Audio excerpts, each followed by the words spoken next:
It's amazing what we are letting our kids in. Any other questions? So the activity is going among the children. Well, I think that the major thrust nowadays is among the children. Satan is always looking another generation ahead.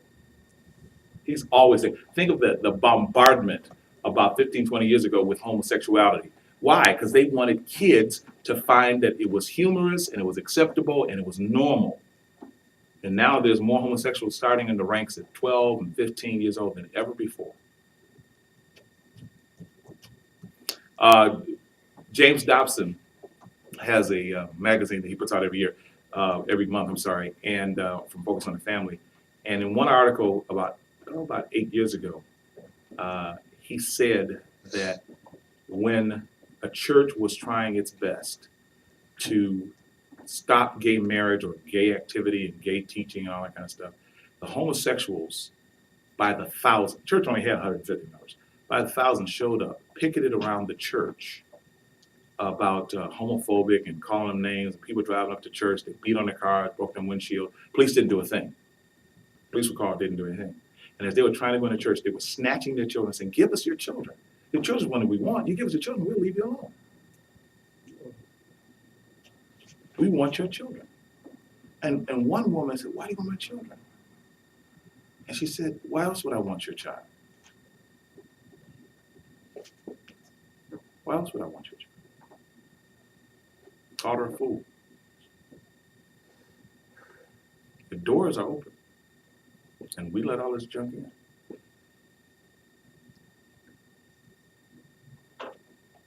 And don't think it's carefully crafted minds of human genius that come up with this filthy plot. It's straight from the pit of hell. That means the parents are more responsible for all this. I think parents are completely responsible. Yeah, because they go for a worldly job, okay, and leaving the child in a void situation. So naturally, child try to find out something which is entertaining them. Most parents have their child sit under the babysitter of television and video games. Yes, sir. What if a child is in fear? How do you take that fear away? If the child has fear, Yeah. well, what casts out fear?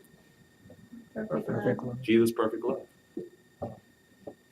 Perfect love casts out fear. Fear cannot exist where love is.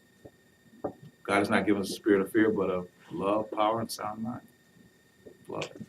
Can I ask a question about, is it any of it all just world order in the sense, like, let's just say hypothetically, parent is home, child goes out to play, and then something happens. I guess, should the mother have maybe like interviewed everyone or that type of a thing, or How does the mother find out?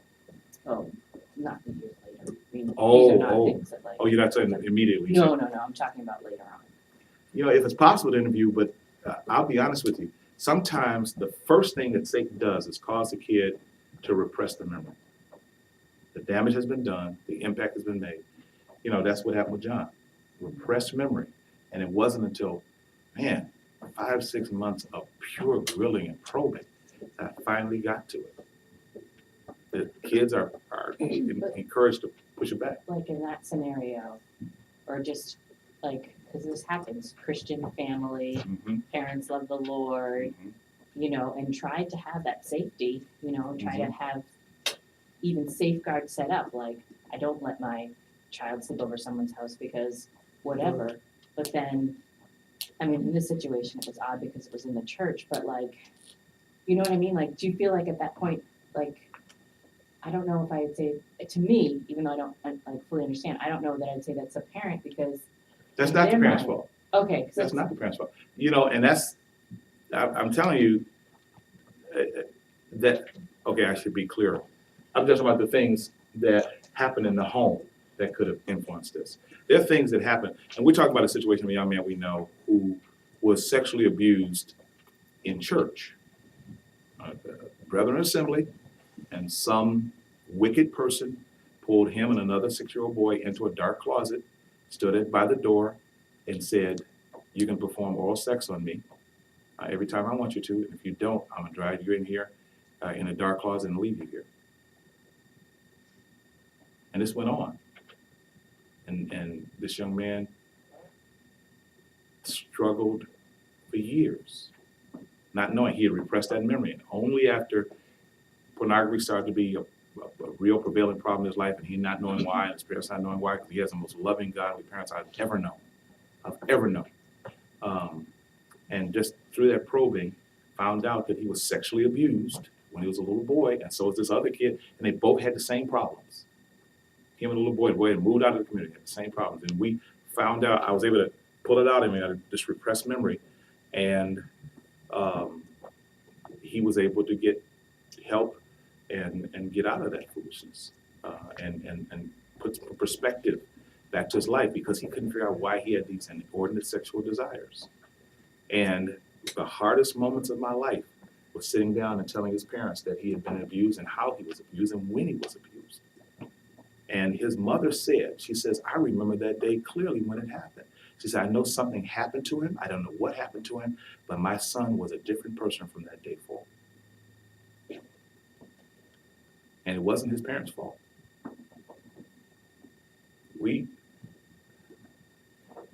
Some of us are Christians and some pretend to be Christians. But I know one thing, you better give your whole heart and life and family to Jesus Christ and trust him and try your best to keep an open heart to his love and his will and his plan, and keep a watchful eye on the work of the wicked. You better do it. And I'm not trying to be an alarmist. I'm just trying to be a realist.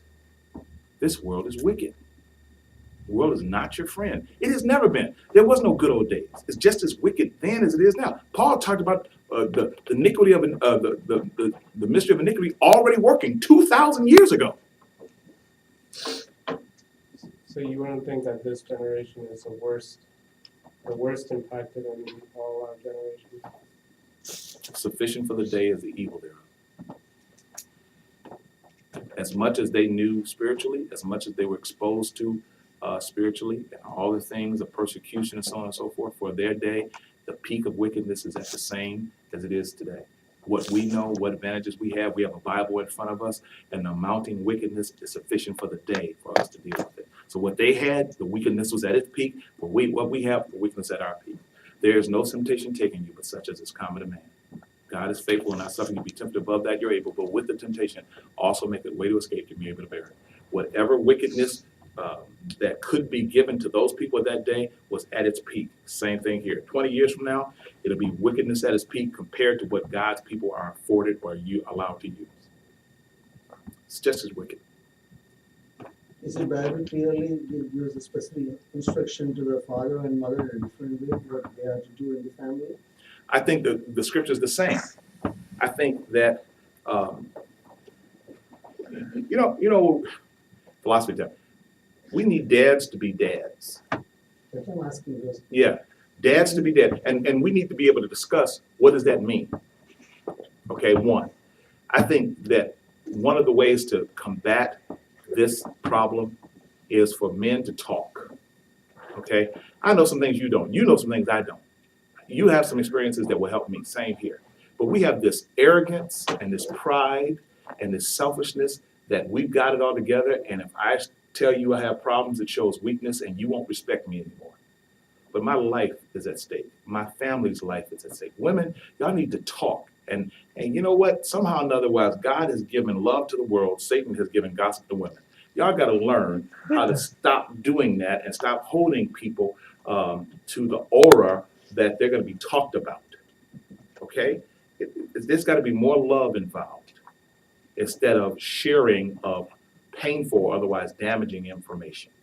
You got to come together and pray for each other. Pray for each other's kids. I believe that every child needs to be touched every single time we get together by adults praying for them. I think our kids need to be bathed and protected in prayer. I think kids need to learn early what prayer is, so they have no fear of Satan, have no fear of the world, and know who their God is. I think that's got to happen. If we're going to survive, we have to take a different approach to spiritual warfare. Because our kids are getting hit. They're getting hit from every side. One of the taboo things about the Malayali community is that exchanging of secrets, maintaining of secrets, and gossip. So in this environment, does that closeness have to be changed? I think so. Does when we confess sins to each other, should we trust that it should only be talked to like a few people, like 1 or 2 or 3? Well, I think that there needs to be a closed community kind of mindset to a degree. And what I mean by that is, if you're faithful to the assembly, we know you to be a person of the word. We know that you're not living a compromised lifestyle. You're living something here and something else on the outside. I think we need to use that to our advantage. And people who don't live that should covet it.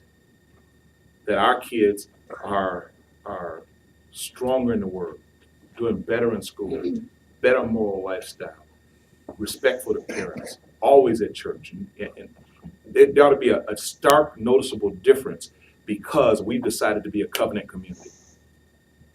We decided to be a holy nation. I think that's got to happen that way. I think we gotta stop being duplicitous. We're either in it or we're out of it. I don't believe in doing anything half-hearted. If we're gonna be in a community of faith, let's do it. Don't play games. And I think it's the compromise. You know, it's a story. Young man, his father lived in Germany, and they were very, very faithful Jews. Father was a Hasidic Jew. He had the ear curls, he had the strings on his pants, he had the black hat, the beard, and he was very devout. Well, Germany was suffering economically in 1843.